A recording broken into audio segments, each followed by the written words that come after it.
ঐক্য সাধন, নিজেদের সমস্যা সমাধানের উদ্দেশ্যে এক জায়গায় জমা হয়েছি।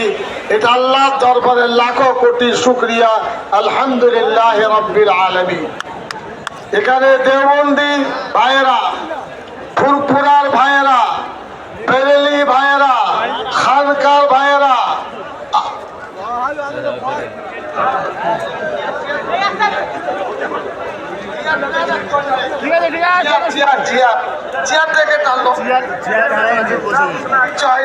কিছু হয়নি, স্লিপ খেয়ে গেছে। না না, চেয়ারটা শরীর আপনি দেখেছেন স্লিপ খেয়ে মাল উঠে পড়াছে তো, দেখেছেন তো?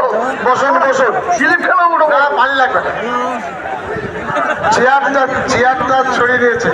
তো আপনাদের অনুরোধ জানাবো, শান্তিপূর্ণভাবে এসেছেন, শান্তিপূর্ণভাবে যাবেন। বুঝতে পারলেন? কেউ কারোর হাত ছাড়বেন না। আমাদের সমস্যা বলার অর্থ এই নয় আমরা উগ্র নয়, যেটা তাসিদ্দিক সাহেব বলেছেন। কারণ আমরা ধৈর্য ধারণ করি, আইন মেনে চলি।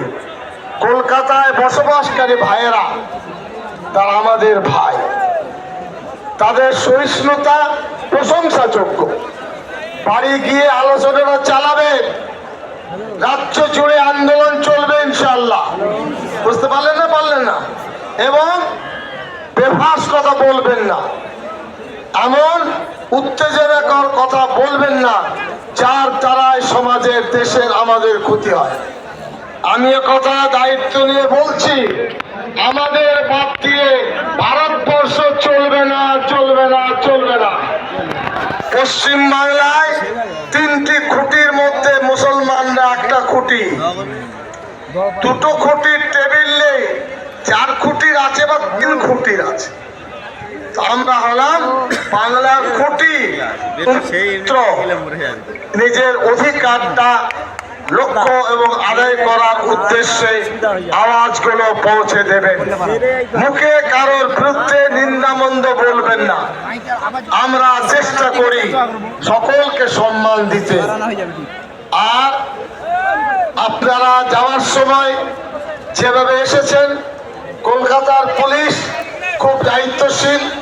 এছাড়া জেলা পুলিশ অনেক খবর নিচ্ছেন। ঠিক আছে, তারা নেবেন, কি যায়, পুলিশ তো খবর নিতেই পারে। আমরা পুলিশের খবর নেইনি। যদি গোলমাল হয় আমরাও পুলিশের খবর দেব। বুঝতে পারলেন না? পারলেন না? পুলিশ খবর রাখবে, আলোচনা করবে, রিপোর্ট তৈরি করবে, কিন্তু মিথ্যা নিন্দামন্দ কথা পুলিশ বলবে এটা আমি আশা করি না। আপনারা হাত তুলে নেন, আমরা আল্লাহ দরবারে দোয়া করে সবার শেষ। আর স্লোগান লাগবে না। আল্লাহুম্মা সাল্লি আলা